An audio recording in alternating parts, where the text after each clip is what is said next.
how liquid money is, and we described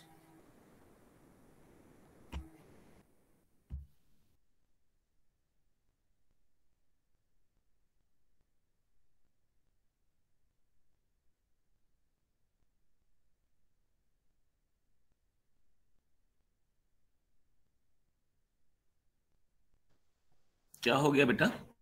होगा कोई जाने दो. What happened? Can you inform me?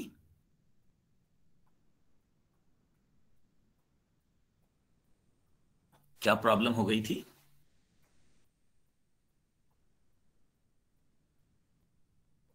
Come on, anybody, unmute yourself.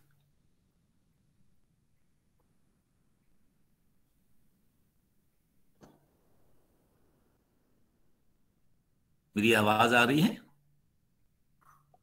Yes sir. कोई दिक्कत हो गई थी क्या? No sir. No sir. No sir. No sir, वो यसार नाम से एक लड़का ज्वाइन करता है तो पूछ रहे हैं कौन.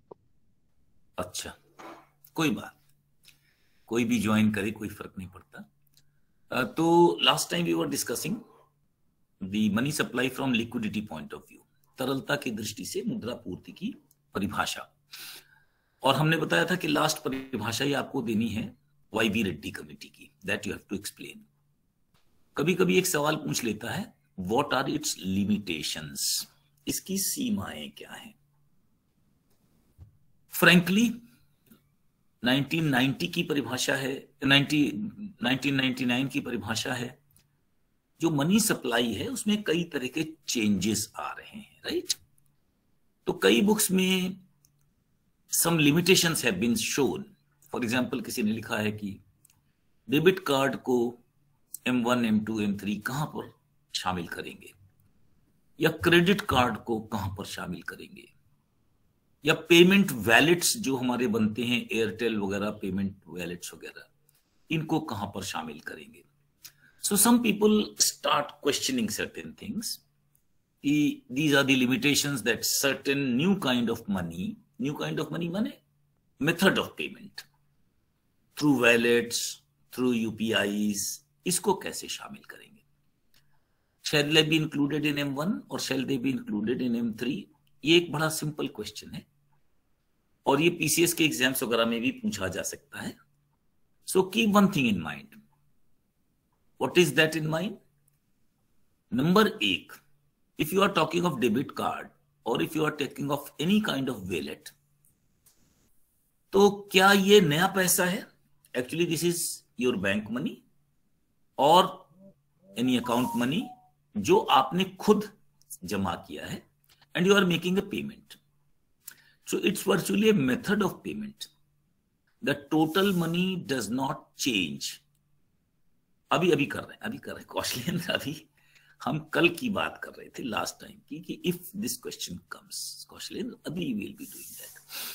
तो the question that comes before our mind is, debit card किस में आएगा, ATM कार्ड किस में आएगा, शैल it come in M0, shell it come in M1? तो हमारी परिभाषा बिल्कुल क्लियर है. डेबिट कार्ड क्या है? It's like a cash that you make any kind of payment from it. ATM card again is the same thing. Because of these things, no money is added. तो जब तक money बढ़ता नहीं है, it comes in M1, right? Till the size of money increases, it comes in M1. If the size of money increases, अब ये कहेंगे size of money कैसे बढ़ता है, this is what I am going to explain, और वहीं से मेरा व्हाइट बोर्ड का इस्तेमाल शुरू होगा. We have a new definition which comes across us since 1970, 71, 72, and that is known as high-powered money theory. High-powered money theory. So now I'll present my board, and then you will be able to see what I wish to say, right?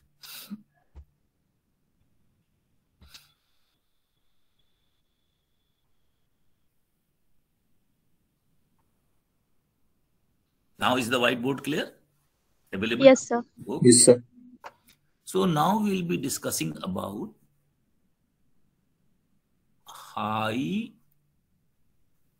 Powered money theory. This is also a money theory of supply. This is high powered money theory. Hindi में से लिखने में जरा सावधान रहिएगा। उच्च अर्घ, this is घा। तो जो घा होता है उसमें क्या होता है कि आधा नहीं लिखते हैं, पूरा लिखते हैं, अर्घ्य। दिस इज पावर, है ना। पावर को कुछ और भी शब्द इस्तेमाल करते हैं, जैसे 3 to the power 4। तो इसको हिंदी में उच्च अर्घ या उच्च शक्ति, मान मुद्रा। This you have to understand. आज हम लोगों को इस थ्योरी को पढ़ना है, और इस थ्योरी का जनरली तो शॉर्ट नोट ही आएगा। It can not be asked in a full question, लेकिन फिर भी मैं थोड़ा डिटेल में इसको बता दे रहा हूं। व्हाट एक्चुअली हैपेंस इज कि one money that we have been discussing, that is M0, हमने इसको कहा था बेस मनी। हमने इसको कहा था बेस मनी। इसका एक और नाम है रिजर्व मनी, और इसकी डेफिनेशन हमने लिखी थी, currency in circulation plus banks deposit in RBI plus other deposits in RBI। This is known as M0 और base money. This is total circulation, that is money printed by RBI। जो भी money printed है वो किसके पास है? Either it is with the public currency in circulation और it is with the banks. लेकिन बैंक्स के मनी का दो पार्ट है, which will go back to them and which they will deposit in RBI। And then there are other deposits of RBI। Other deposits माने क्या होगा? LIC का deposit हुआ, GIC का डिपॉजिट हुआ, फॉरेन बैंक्स का डिपॉजिट हुआ, those deposits which are there in RBI या which is non issued currency. तो ये बेसिकली M0 होता है। दिस इज द बेस, ठीक है ना। This is the money created by RBI। लेकिन कॉमर्शियल बैंक्स, अभी इस पर पूरा हमको एक पूरा चैप्टर पढ़ना है, राइट। कॉमर्शियल बैंक्स, बल्कि आज ही शुरू कर दूंगा इसको, ताकि आपको समझ में भी आने लगे ये क्या होता है। I will try my best. मैं शायद अगले हफ्ते 4 दिन क्लास लूंगा, मंडे से लेकर के थर्सडे तक, because Swati Jain is on leave, तो maybe I take that classes also. तो मैं जल्दी खत्म कर लूंगा इसे। तो जो कॉमर्शियल बैंक्स होते हैं, डू रिमेंबर हम लोगों ने क्या कहा था? एक बैंक्स होंगे और एक मॉनेटरी इंस्टीट्यूशंस होंगी और एक फाइनेंशियल इंस्टीट्यूशंस होंगी। 3 नाम हमने लिए थे। फिर बैंक्स में भी हमने 2 तरीके के नाम लिए थे। एक को कहा था कॉमर्शियल बैंक्स, व्यावसायिक bank. Then there can be special purpose banks. Special purpose banks बने स्पेशल कामों के लिए बनाए जाते हैं, जैसे रीजनल रूरल बैंक, राइट, जैसे नेबार्ड, राइट, जैसे सिडबी, राइट। तो इस तरह के जो बैंक होंगे, EXIM bank, they are also banks, but they are made for special purposes. Commercial banks are different because they create money. Whatever they create is known as credit money or bank money. This is the special power of commercial banks. They create money, right? They can create money. तो जब भी हम commercial banks के बारे में पढ़ते हैं तो मैं थोड़ा डिटेल में तो बताऊंगा ही बताऊंगा, लेकिन इसका जो सबसे इंपॉर्टेंट काम होता है वो क्या होता है? क्रेडिट क्रिएशन, है ना। अगर आप फंक्शंस, अभी मैं कॉमर्शियल बैंक के बारे में डिटेल में बताऊंगा, बट जब भी आप किताबों में पढ़ेंगे तो फंक्शंस ऑफ कॉमर्शियल बैंक्स तो जरूर पढ़ेंगे। और जब फंक्शंस पढ़ेंगे तो दे मोबिलाइज डिपॉजिट, बचत को जमा करते हैं, दे गिव लोन्स, उधार देते हैं, they issue travellers cheque, traveller cheque को देते हैं, they have bank lockers, they also work as agents. बहुत सारे काम आपको लिखे हुए मिलेंगे। लेकिन कॉमर्शियल बैंक का काम होता है creation of credit money, right. ये जो क्रेडिशन होता है, ये कैसे होता है, इसको हम लोग डिटेल में पढ़ेंगे। मे बी कि आज ही शुरू कर दे इसे, मे बी कि आज के बाद इसे शुरू करें। तो ये I am not going to discuss it at this point of time, but what we are saying is they create credit from cash and cash and cash from credit. देखिए वैसे तो इसे किसी भी किताब से आप पढ़ लेंगे, यू कैन फाइंड इट, लेकिन अगर हाम की किताब से पढ़ेंगे तो बहुत मजा आएगा, लेकिन नहीं भी पढ़ पाएंगे तो आई टीच इट, मैं इस पूरे लेक्चर को इसी पर डिवोट कर दूंगा, राइट। तो आज हम लोग जो है हम लोग इसके बारे में बात कर रहे हैं कि we are talking of high powered money which is created by commercial banks, right. तो अब हम जो कॉमर्शियल बैंक है उसके ऊपर आते हैं और हाई पावर्ड मनी को पढ़ने की कोशिश करते हैं। तो हाई पावर्ड मनी है क्या, पहले तो उसको डिफाइन करें, कंसेप्ट को डिफाइन करें, फ्रॉम वेयर इट कम्स, और अगर फुल क्वेश्चन आएगा तो आंसर भी लिखने की स्थिति में हम लोगों को होना चाहिए, although it will not come. तो व्हाट वी सेड वाज, ये जो मनी है हाई पावर्ड मनी, इसका बेस क्या है, डायग्राम से भी बता दूंगा, वैसे भी बता दूंगा। हाई पावर्ड मनी का मतलब क्या होता है, मनी और ए यूनिट ऑफ करेंसी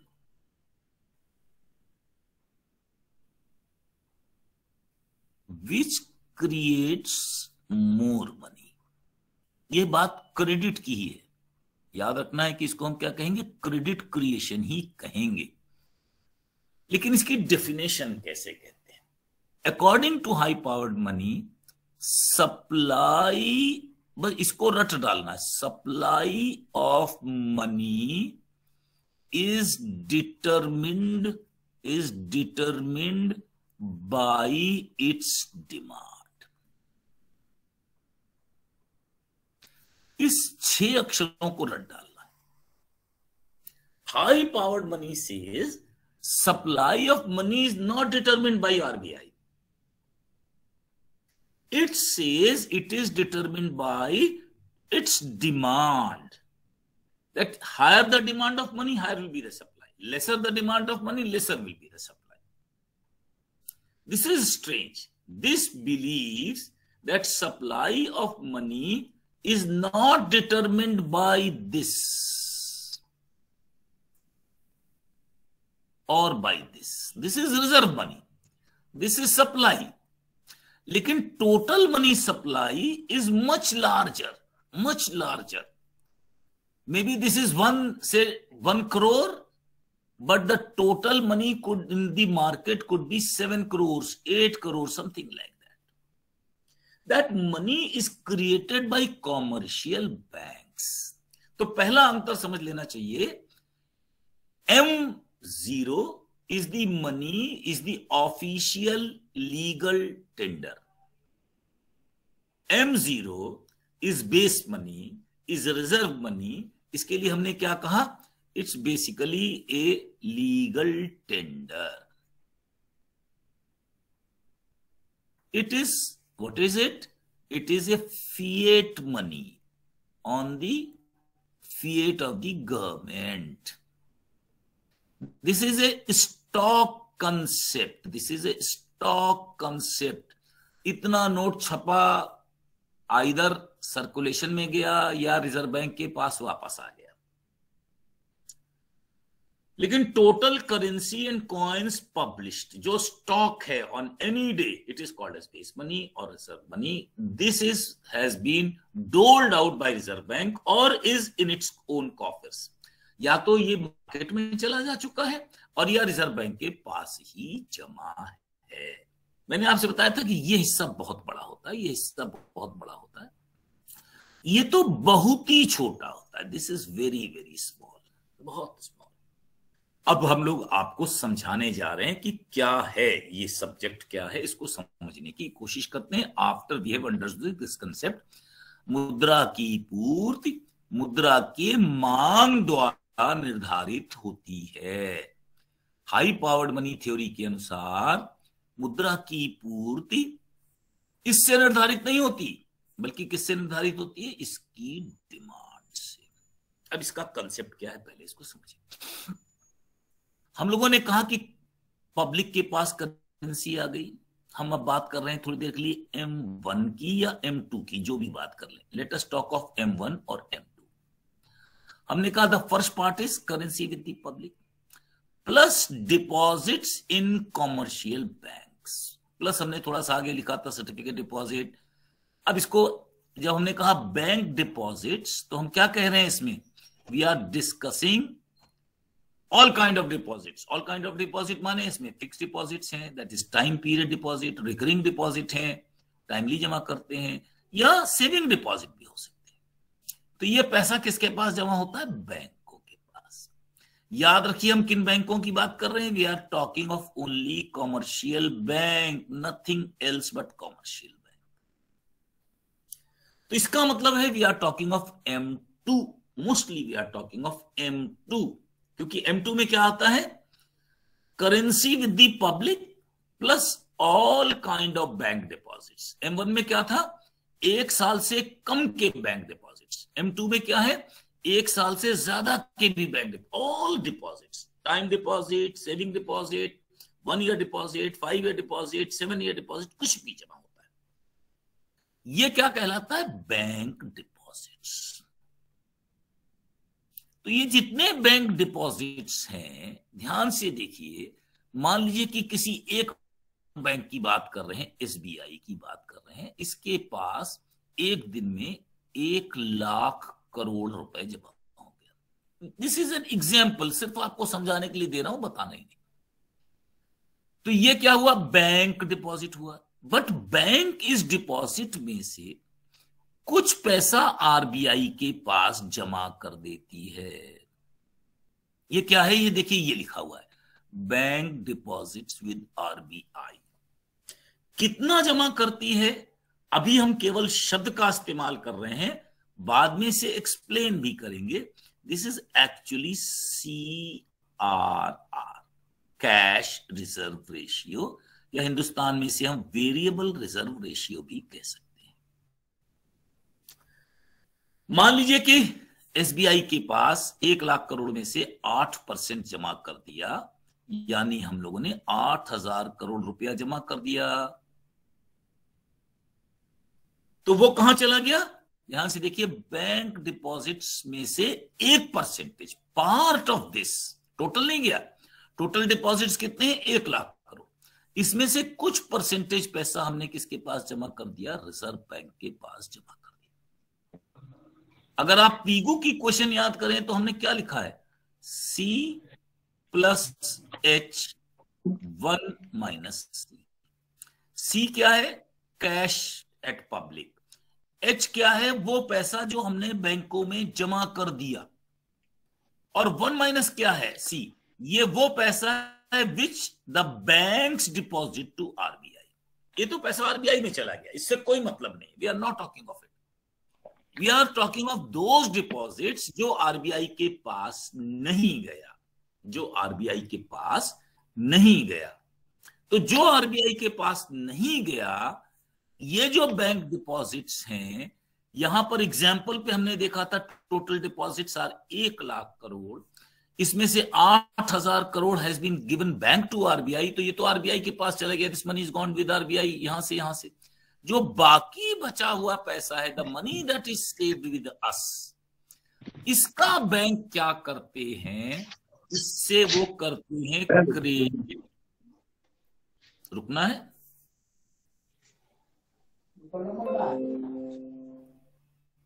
कुछ रुकना है, कुछ रुकना है। कोई आदमी बातचीत कर रहा है। विश्वजीत कुंवर सिंह, क्या बात है बताओ? तुम अनम्यूट हो। Is there any problem? हो तो बताओ, नहीं तो फिर हम आगे चले। हमारा टाइम क्यों वेस्ट करते हो तुम लोग भाई? नहीं समझ में आ रहा है? I am ready to answer. आ रहा है? Are you people able to understand और नॉट? नहीं तो मैं फिर दूसरे ढंग से इसे पढ़ाऊं। क्रेडिट क्रिएशन बताएंगे बेटा, अभी बताएंगे, पहले समझने की कोशिश तो करेंगे आप। क्या होता है, कैसे होता है, उसका फॉर्मूला भी लिखा देंगे। I will do it. तो मुझे पढ़ाना ही है, लेकिन क्योंकि अभी हाई पावर्ड मनी थ्योरी पढ़ा रहा था उसके साथ वो जोड़ दूंगा। आई डू इट बेटा, just I do, just don't worry.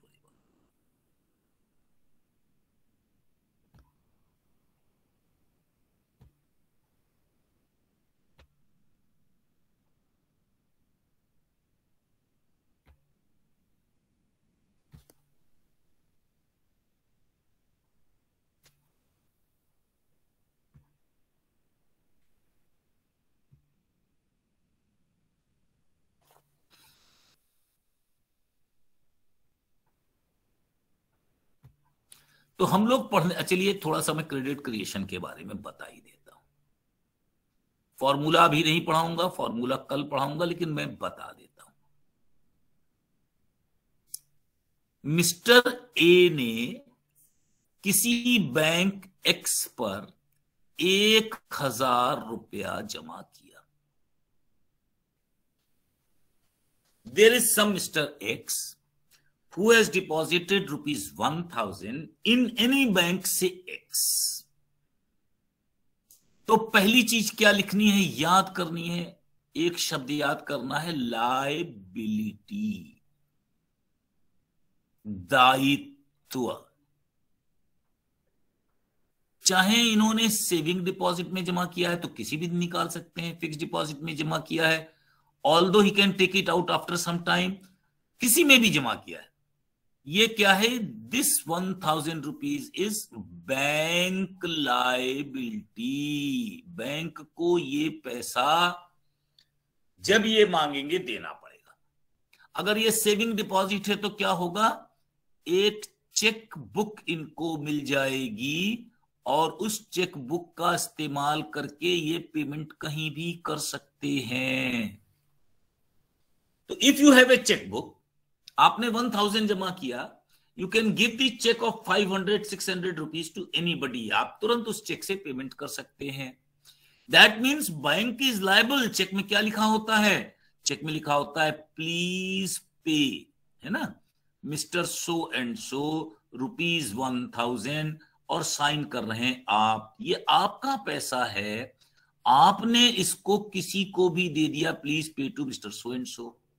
और जिम्मेदारी देने की किसकी है, बैंक। तो बैंक क्या है, आप समझिए, यू आर फर्स्ट पार्टी क्योंकि आप पेमेंट कर रहे हैं, जिसको पेमेंट कर रहे हैं वो सेकंड पार्टी हो गया, और बैंक क्या है, थर्ड पार्टी, लेकिन रिस्पॉन्सिबिलिटी किसकी है, थर्ड पार्टी की।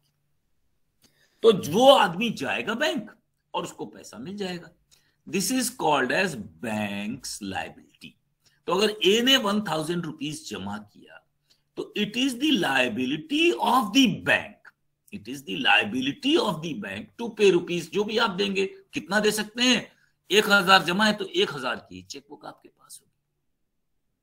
अब इसमें से बैंक कुछ पैसा रिजर्व बैंक में ट्रांसफर कर देते हैं, कुछ 5%, 4%, उसके बारे में अभी बात करेंगे थोड़ी देर बाद। लेकिन कुछ पैसा वो क्या करते हैं, अपने पास रख लेते हैं। शब्द है चेस्ट कैश। क्यों रख लेते हैं, आप पैसा निकालने तो आ ही सकते हैं, जब चाहे आ सकते हैं। आप जब बैंक में जाते हैं तो हजारों, लाखों, करोड़ों रुपया वहां रखा रहता है। तो जो रुपया रखा रहता है उसे हम क्या कहते हैं, chest cash. Cash in the almirah, cash available with the bank. कितना रखते हैं इसको ही सोचना है, बस इसको सोच लेंगे तो समझ में आने लगेगा, it will be very clear to you people. मान लीजिए कि आपने 1,000 जमा किया, तो बैंक एक, अगर आप नहीं भी निकालते हैं तो बैंक आपको साल भर के बाद में 6% ब्याज देता है, यानी उसको आपको कितना वापस करना पड़ेगा, 1,060। तो 60 रुपए बैंक को देना ही देना है। अभी मैंने आपसे कहा कि कुछ पैसा इसको रिजर्व बैंक को भी जमा करना पड़ता है। मान लीजिए इस 1,000 में से 50 रुपए जमा करना पड़ेगा, लेकिन जब चाहे निकाल लेगा, चलिए इसको भी हटा दें। लेकिन इस साल के बीच में आप कभी भी you can come out and take your money. आप किसी दिन भी अपना पैसा निकाल सकते हैं, you can always take out your money. तो इसलिए बैंक हमेशा अपने पास कुछ पैसा रखता है, जिसे क्या कहते हैं, चेस्ट कैश। कितना रखता है, ये बड़ा important question. How much money does it keep with it. अगर ये पूरा का पूरा 1,000 अपने पास रखा रहे, क्योंकि आप कभी भी आ सकते हैं निकालने के लिए, तो जरा सोचिए बैंक आपको ब्याज कहां से देगा? तो पैसा अगर उसकी कैश में पड़ा हुआ, it can not give you any money. और सवाल ये नहीं है अपने कर्मचारियों को तनख्वाह कैसे देगा, अपना जो किराया है उसका कहां से लाके देगा, प्रॉफिट कहां से कमाएगा। तो बैंक क्या करता है, इस पैसे में से बहुत कम पैसा अपने पास कैश रखता है। जितना रखता है उसको हम लोग मान लें थोड़ी देर के लिए अल्फा, या मान लें 10%, या मान लें 100 रुपए।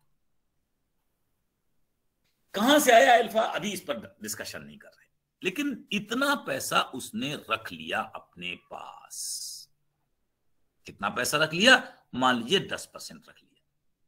तो थोड़ी देर के लिए मान लें कि रिजर्व बैंक के पास नहीं जमा किया, किसी के पास नहीं जमा किया, तो जैसे ही 1000 जमा हुआ, इसने अपने चेस्ट कैश में कितना रख लिया?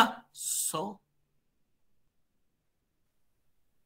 और इसके पास कितना पैसा बचा? 900। तो इसके पास टोटल कितने एसेट्स होने चाहिए? 900 के होने चाहिए। क्यों? क्योंकि जितनी लायबिलिटी है, कितनी लायबिलिटी है? 1000 की लायबिलिटी है, इसको देना ही देना है। 100 तो इसने रखा हुआ है, बाकी 900 का क्या करेगा? ये 900 रुपए किसी को उधार दे देगा। जो ये उधार देता है वो क्या कहलाएगा? इसका एसेट, इसको मिलना है, इसकी संपत्ति है, इसका पैसा है, इसका धन है। तो ध्यान से देखिए, liability is 1000 and assets are 1000। कैसे? 100 is kept in cash, 900 is given to loan to Mr. B. तो एसेट्स कितने हो गए? 1000। 100 कैश रखा हुआ है, 900 उधार दिया हुआ है। तो लायबिलिटी और एसेट्स तो बराबर हो गए। लेकिन एक प्रॉब्लम आ गई। प्रॉब्लम क्या आ गई? कि जैसे ही 900 उधार दिया, कभी भी ध्यान से देखिए, बैंक किसी को उधार देता है, पढ़े लिखे लोग हैं, शायद आपने उधार ना लिया हो क्योंकि अभी आप छोटे क्लासेस में हैं, you might not have taken loans for any purposes, but if you want to get a car, तो आप क्या करेंगे? You want to get a loan from the bank. तो बैंक क्या करेगा? आपसे कुछ मार्जिन मनी लेकर के एक चेक आपको दे देगा, give this money to that company, हम उनको पेमेंट कर देंगे, आपको कैश नहीं देगा। सपोज 10 लाख की आपने कार खरीदी और 8 लाख लोन लिया, तो बैंक कभी आपको 8 लाख हाथ में कैश नहीं पकड़ाएगा। It will say we are giving you a cheque of 8 lakh rupees, go and deposit. तो वो क्या करता है? चेक जारी करता है। तो जिसको उधार देता है उसके लिए भी चेक जारी कर देता है। जैसे ही चेक जारी करेगा तो एक लायबिलिटी और बढ़ गई। कितनी हो गई? 1900। कितनी लायबिलिटी हो गई?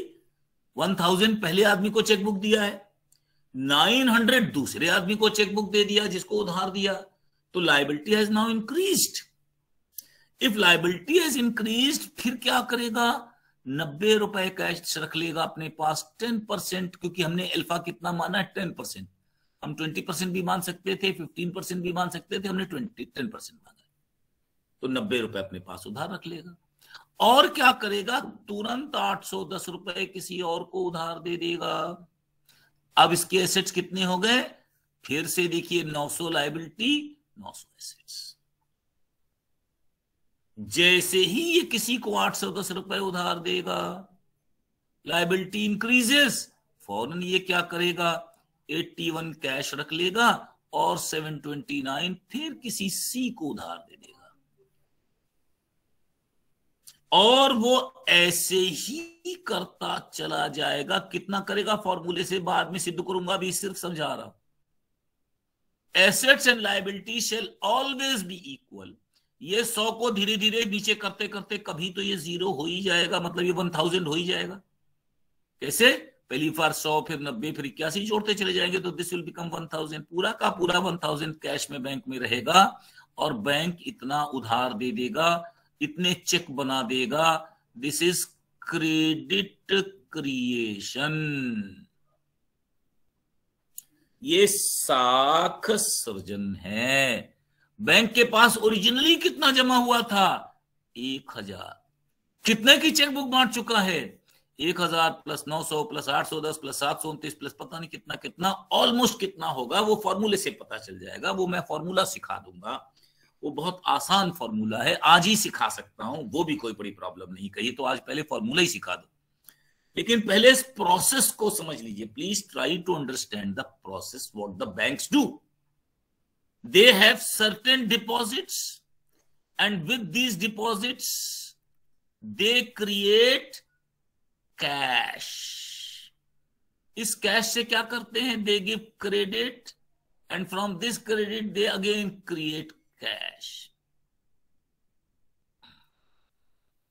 तो 1000 जमा हुआ तो कितनी मनी टोटल जमा हो जाएगी, कितना बैंक क्रिएट कर देगा, हमको केवल यह जानना है। This is known as the process of credit creation. यानी ये केवल कॉमर्शियल बैंक को ये पावर है that they can create credit. ये एक मैंडेट उनको रिजर्व बैंक से या दुनिया के हर सेंट्रल बैंक से मिला हुआ है कि दे can create their own money. What is that money? ध्यान से देखिए, ये जो मनी है किसने जारी किया है? चेकबुक किसने जारी की है? बैंक्स ने। तो ये तो जिम्मेदारी किसकी है पेमेंट की? बैंक्स की। Then for the banks also create money. Which bank? Only the commercial banks. तो जो भी डिपॉजिट्स होते हैं M1, M2 में M3 तक, हम लोगों ने क्या पढ़ने की कोशिश की? ये बैंक इस मनी को बढ़ा सकते हैं। जो रिजर्व बैंक ने जमा किया, जारी किया, ऑल द इशूड करेंसीज, उस करेंसी को हमारे पास आया, that is currency in circulation, we use it. हमने उससे सोफा खरीदा, मेज खरीदी, कुर्सी खरीदी, एनीथिंग वी परचेस्ड, वो करेंसी विद द पब्लिक। इस पैसे में से कुछ हमने जमा कर दिया बैंक में, saving deposit, fixed deposit, recurring deposit, whatever it is, हमने जो जमा किया बैंक में, बैंक उस पैसे से आपकी लायबिलिटी मानते हुए क्रिएट करता जाता है लोन्स। और ये लोन्स क्रिएट करने के साथ साथ बैंक में मनी बढ़ता चला जाता है। कितना बढ़ेगा वो हम डिस्कस करेंगे, अभी डिस्कस नहीं कर पा रहे। अगर कोई प्रॉब्लम क्रेडिट क्रिएशन में आ रही हो तो हमको समझा दें, नहीं तो मैं अपना जो हमारा टॉपिक है उसी पर चलूं। I just want to know sir, just cash 0 से कम हो सकता है?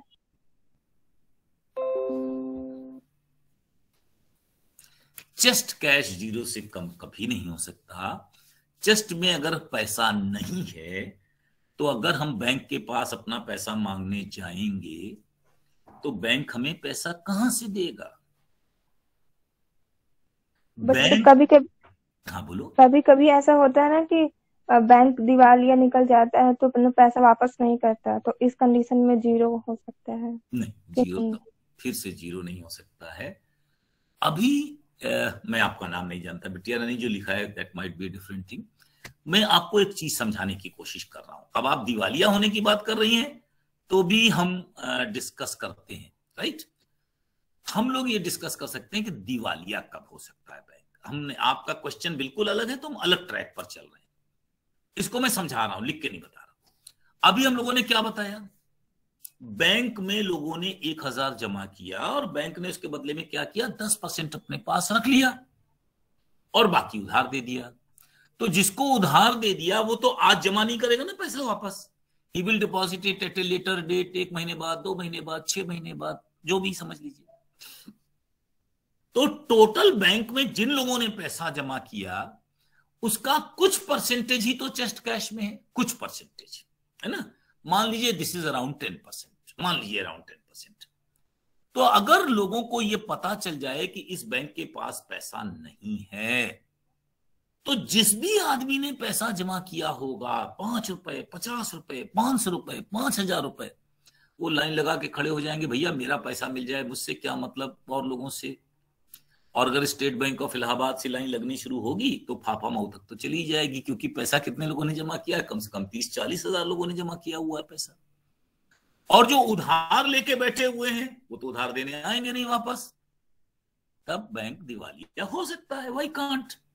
उसके बचाने के बहुत से उपाय हैं। पहले बैंक दिवालिया होते थे, लेकिन इधर आपने किसी बैंक को दिवालिया होते नहीं सुना। उसके और तरीके निकाले जाते हैं, जैसे अभी महाराष्ट्र बैंक में निकाला गया कि भाई हम थोड़ा थोड़ा करके पैसा वापस कर देंगे, Maharashtra cooperative bank, if you remember. इस तरह कई बैंकों के लिए कुछ और तरीके होते हैं। So now banks do not get what you से दिवालिया या इनसैटिस्फैक्टरी या इंसॉल्वेंट अब नहीं होती हैं banks, because they are in the control of RBI. Just cash zero तो छोड़िए, हमेशा पॉजिटिव होता है, और मिनिमम ये 10% कहां से आया है फिर कभी बताऊंगा, लेकिन मिनिमम 10% वो लोग रखते हैं। राइट? कहां रखते हैं? जरूर नहीं कि हमारी ब्रांच में रखा हो। पंजाब नेशनल बैंक की 20 ब्रांचेस हो सकती हैं, हर ब्रांच में मिलाकर 10% के करीब वो लोग रखते हैं। कभी कभी 4-5-6% भी रखते हैं, लेकिन त्योहारों पर कभी कभी 14-15% भी रखते हैं। दिस दे डिसाइड अपॉन कि लोग कितना पैसा लेने आते हैं। अब प्रश्न ये है, दो बातें समझ लें और, why banks do not keep 100% in cash. एक बात तो समझ में आ गई कि उनको ब्याज देना है, प्रॉफिट कमाना है, इसलिए उधार देना उनका काम ही है। Their main job is to give loans, तो उधार तो देंगे ही देंगे। Mainly one thing is important, आप बैंक में कौन सा पैसा रखते हैं सोचिएगा। मैंने केन्स भी पढ़ाया, इसीलिए तो मैं कहता हूं ना कि आपको सोचना चाहिए, क्योंकि economics is a thinking science. जो ट्रांजैक्शन मोटिव है, the money that you keep in transaction motive, क्या उसे आप बैंक में रखेंगे? कभी कभी नहीं रखेंगे बैंक। क्यों? आपको अगर रोज दूध खरीदना है तो रोज बैंक से पैसा थोड़ी निकालेंगे। You will not take out that money, that will not be done. इसी तरह जो मनी आपने प्रिकॉशन के लिए रखा है, that also you will not take it out. Generally हम अपने उस मनी को जिसको सेव करते हैं, स्पेकुलेट करने के लिए रखते हैं, किसी और काम के लिए रखते हैं, वो बैंक में रखते हैं। जैसे मान लीजिए मैंने किसी लड़की की शादी के लिए पैसा रखा, धीरे धीरे जमा कर रहा हूं, शादी होगी निकाल लूंगा। मैंने मकान बनाने के लिए रखा हुआ है, जब मकान बनेगा तब निकाल लूंगा। मैं किसान हूं, फसल बोने के लिए रखा हुआ है, उस समय में I will take out this money. तो what I am saying is we keep only that money in the bank which we do not take out daily. That banks know. That is why they do not keep all the money in cash. They keep only a part, a small part, say 8%, 10% and not more than that. Right? तो वो उससे ज्यादा पैसा नहीं रखते और ज्यादा से ज्यादा उधार देना चाहते हैं, क्योंकि जितना उधार देंगे उतना उनको ब्याज मिलेगा, जितना ब्याज मिलेगा उतना उनके खर्चे मीट आउट करेंगे, प्रॉफिट्स होंगे, वगैरह वगैरह। तो just cash is never never negative, कभी होता ही नहीं कि नेगेटिव हो जाए, और भी किसी प्रकार से नहीं होता। एनी मोर क्वेश्चन अगर हो तो मैं रिसॉल्व कर दूं, नहीं तो फिर मैं आगे बढ़ता चलूं। Hello sir, what is margin money you have used during? तो आगे चले जाते हो। Right, perfectly, all right, perfectly. चलिए वो भी बता देता हूं। आप टॉपिक के बाहर ज्यादा जाते हैं, खैर मैं क्लास बहुत ज्यादा लूंगा, इसलिए तब भी कोर्स पूरा कर लूंगा गौतम को। What is margin money? इसको तो मुझे वैसे भी डिटेल में पढ़ाना था, आज पढ़ा ले रहा हूं, दोबारा नहीं पढ़ाऊंगा। आप जाएं कि I want to purchase a car और I want to start a business, bank हमको आपसे लोन चाहिए, तो बैंक क्या कहेगा आपसे? आप कार खरीदना चाहते हैं, गुड इनफ, 10 लाख रुपए की कार है, इट्स ऑल राइट, लेकिन आप अपना भी कुछ पैसा लगाएंगे कि नहीं लगाएंगे? आप अपना कितना पैसा लगाएंगे? मान लीजिए हम कहते हैं कि 10 लाख की कार है, 2 लाख हम अपना लगाएंगे, 8 लाख उधार देंगे, जिसको हम किस्तों से बांट देंगे। या हम ट्रैक्टर खरीदना चाहते हैं, 3 लाख अपनी पास से लगाएंगे, 15 लाख बैंक से उधार ले लेंगे। This money that I have with me, जो मेरा पैसा लगेगा, अगर मेरा बिल्कुल पैसा न लगे तो मैं, ध्यान दीजिए, केयरफुल नहीं होऊंगा बिजनेस में। क्यों नहीं केयरफुल होऊंगा? सारा पैसा किसका लगा? बैंक का। डूबेगा किसका? बैंक का डूबेगा, मैं तो भाग जाऊंगा। ज्यादा से ज्यादा क्या करेंगे? दिवालिया घोषित कर देंगे, इलाहाबाद जाके मिर्जापुर में काम करना शुरू कर दूंगा। तो बैंक्स आपको रिस्पॉन्सिबल मानते हुए, they want you should also keep some amount of yourself invested. आप अपना भी कुछ इन्वेस्टमेंट करिए। जो अपना इन्वेस्टमेंट होगा, लोन का जितना परसेंटेज होगा, उससे हम कहेंगे margin money. Is it clear again? Yes sir. चलिए, और कोई सवाल अभी पूछ लीजिए। मैं जब पढ़ाना शुरू करूंगा फिर आप लोग कोई सवाल पूछेंगे तो मेरी प्रॉब्लम ये आती है, व्हाट आई फेस इज, कि फिर मैं बहक जाता हूँ। तो मैं पढ़ा रहा हूँ हाई पावर्ड मनी थ्योरी, मुझे उसको खत्म कर लेने दीजिए। छोटा सा टॉपिक है भाई, बताइए उस पर मेरा इतना टाइम लग रहा है।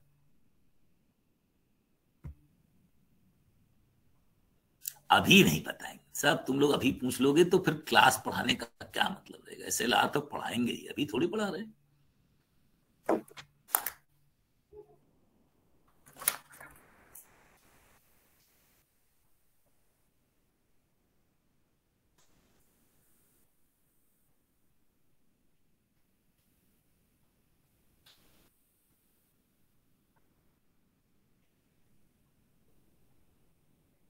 तो हम लोग क्या पढ़ रहे थे, high powered money. High powered money क्या है, that we discussed.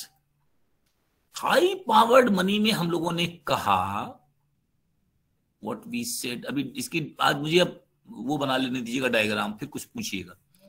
High powered money में हमने कहा there is currency in circulation plus there are bank deposits plus O D RBI. अब मैंने थोड़ी देर के लिए बैंक के वो डिपॉजिट जो आरबीआई में जमा होते हैं यहां ले आया। These are bank deposits. ये पैसा तो आरबीआई के पास है, तो आरबीआई इसको कहां इस्तेमाल करेगा, कैसे इस्तेमाल करेगा, this is none of our problem. ये बहुत कम भी होता है, ये हमारे पास है जो ट्रांजैक्शन और प्रिकॉशन पर्पस के लिए रखा गया। ये बैंक डिपॉजिट्स हैं, मान लीजिए ये 1,00,000 करोड़ के हैं, यानी हमारे पूरे देश में इससे बहुत ज्यादा होते हैं। 1,00,000 करोड़ लोगों ने बैंक में डिपॉजिट कर लिया। प्रश्न है कि इसकी पावर क्या है, इसको हाई पावर क्यों कह रहे हैं। ट्रांजैक्शन में हमने 100 का नोट दिया, वी यूज्ड इट। इस 100 के नोट का इस्तेमाल दूसरा भी करेगा, तीसरा भी करेगा। इसको क्या कहते हैं, वेलोसिटी। वेलोसिटी क्या होती है, over a period of time, एक समय विशेष पर होती है। बिल्कुल ठीक है, ये तो वेलोसिटी हुई। लेकिन जो बैंक्स ने किया था वो क्या किया था, इस 1,00,000 करोड़ रुपए को जो जमा किया, इसका उन्होंने 8,00,000 करोड़ बना दिया। 7,00,000 करोड़ क्या किया, क्रेडिट डेवलप कर दिया। कितना किया अभी बात नहीं कर रहा हूं, डेवलप कितना कर दिया, 7,00,000 करोड़ का क्रेडिट क्रिएट कर दिया। तो रिजर्व बैंक ने तो 1,00,000 करोड़ शुरू किया और कमर्शियल बैंकों ने इसको कितना बना दिया, 8,00,000 करोड़। तो यहां एक एक रुपए की पावर क्या है, 8। That means with A base of 1,00,000 crore the commercial banks created 8,00,000 crore उन्होंने क्रिएट कर दिया। सवाल है ये 8,00,000 किया कि 6,00,000 किया कि 5,00,000 किया, ये किस पर डिपेंड करता है। अब यहां पर हम लोग एक डायग्राम बना रहे हैं, राइट। बहुत छोटा सा डायग्राम बना रहे हैं और बहुत आसानी से समझ में आ जाए। देखिए इधर हम लोग लिख रहे हैं सप्लाई ऑफ मनी और साथ में लिख रहे हैं डिमांड ऑफ मनी। तो सबसे पहले हमने टोटल जो भी मनी आरबीआई ने निकाला, इसमें से मान लीजिए 40%, मान लीजिए 40%। ये कौन सा मनी है, सर्कुलेशन में है, खूब खर्च हो रहा है, इससे हमसे मतलब नहीं। 40 कर दीजिए, 50% कर दीजिए, जो भी कर दीजिए। इसकी जो सप्लाई है, जो पावर है, वो बिल्कुल बराबर है 1 के। एक बार में एक नोट इस्तेमाल होता है, इसकी कोई पावर नहीं, दिस इज इटसेल्फ। तो ये वैल्यू और ये वैल्यू दोनों बराबर है। फिर दूसरा क्या कहा हमने, कहा ओडीआई आरबीआई, ये भी थोड़ा पैसा है आरबीआई के पास है, ये भी निकला हुआ है। और इसके बाद क्या है, बैंकों में डिपॉजिट से। तो जो टोटल सप्लाई ऑफ मनी है, ये क्या है, स्टॉक कंसेप्ट है। ये क्या है, स्टॉक कंसेप्ट है, इसमें कोई चेंज नहीं हो सकता। ये किसको बनी हुई है, करेंसी इन सर्कुलेशन। ये क्या हम लोगों ने कहा, ओडीआरबीआई। और ये हमने क्या कहा, बैंकों में लोगों ने डिपॉजिट पैसा जमा कर दिया, बैंक डिपॉजिट्स। ये तो टोटल इतना ही। लेकिन अगर हम टोटल सप्लाई देखें तो ये तो फिक्स्ड है, इसमें कोई चेंज नहीं है, तो 45 के एंगल से ही चलेगी। यानी यहां से अगर हम ऐसे चलें तो यहां तक कोई प्रॉब्लम ही नहीं है, यहां तक कोई प्रॉब्लम ही नहीं है, यानी दोनों हिस्से बराबर है, यानी जितना ये है सप्लाई उतना ये है सप्लाई। लेकिन जब हम बात करते हैं बैंकों के पास, तो जो बैंकों में उधार लेने लोग आएंगे, तो बैंक में जितना भी उधार लेने आएंगे बैंक उतना मनी क्रिएट कर देगा। तो जो डिमांड ऑफ मनी है, सपोज करिए इतनी ज्यादा है किसकी, बैंक डिपॉजिट्स की, तो यद्यपि कि टोटल सप्लाई ऑफ मनी कितनी है, इतनी, ये पैसा होनी कितनी चाहिए थी, इतनी, लेकिन ये पैसा किसने क्रिएट कर दिया, बैंकों ने क्रिएट कर दिया। तो टोटल सप्लाई इधर से देखें तो फिक्स्ड है, लेकिन अगर हम डिमांड की दृष्टि से देखें तो ये ज्यादा बढ़ी हुई है। अगर बैंकों से ज्यादा लोग उधार लेने चले आए तो बैंक और ज्यादा बढ़ा देगा, क्योंकि बैंकों के पास कैपेसिटी है अपनी मनी बढ़ाने की। कितनी कैपेसिटी है अभी डिस्कस नहीं किया, क्रेडिट क्रिएशन के बाद इसकी लिमिटेशंस पढ़ूंगा तब करूंगा। पहले तो ये समझिए कि the supply of money is a straight line fixed. ये सप्लाई किसने की, this is the supply of legal tender, ये आरबीआई ने की, ये हमारा बेस मनी है। इस बेस मनी पर इस मनी की पावर तो 1 है, इस मनी की पावर भी 1 ही है, इससे ज्यादा नहीं हो सकती। लेकिन इस मनी की पावर ज्यादा क्यों है, बैंक में जितना जमा हुआ, जमा कितना हुआ, केवल इतना सा, और बैंक ने इसको बढ़ा कितना दिया, इतना बढ़ा दिया, 5 गुना बढ़ा दिया, 6 गुना बढ़ा दिया, 7 गुना बढ़ा दिया। Now this increase, this enhancement, this change, this is actually the actual supply of money is this और this और this। इससे जितनी भी ज्यादा है वो क्या है, बैंक सप्लाई। और इसीलिए हमने क्या कहा कि supply of money depends upon its demand. ज्यादा डिमांड होगी तो बैंक ज्यादा क्रिएट करेंगे, कम डिमांड होगी तो बैंक्स कम क्रिएट करेंगे। अगर बैंक पे कोई उधारी लेने नहीं जाएगा तो बैंक्स कैसे क्रिएट कर पाएंगे। तो टोटल सप्लाई कितनी होगी, अगर कोई बैंक से उधार लेने ना जाए तो इतनी सप्लाई होगी, इतनी डिमांड होगी। लेकिन क्योंकि बैंक से उधार लेने लोग जाते हैं तो इसकी पावर बहुत बड़ी हुई है, इसलिए इसकी पावर बहुत ज्यादा हो जाती है। तो bank total supply of money according to high powered money theory depends upon its demand, because through bank deposits commercial banks can create a lot of money. How they create, that is known as credit creation। मैंने इसका कल हिस्सा थोड़ा सा पढ़ाया, मैं इसका formula बता दूंगा और मैं इसकी लिमिटेशंस, कल मैं पहला काम यही करने जा रहा हूं, I do this, but you should try to understand कि what I just wish to convey, मैं क्या कहना चाह रहा हूं। हाई पावर्ड मनी थ्योरी कहती है कि ये वाला जो हिस्सा है, this one, this has great power and this power depends upon the demand. This does not depend upon supply, this depends upon demand. Demand is higher, this will have a higher value, demand is lower, this will have a lower value। इसीलिए जो broad money है, broad money माने जो bank ने बनाकर दे दिया है, वो बहुत ज्यादा है।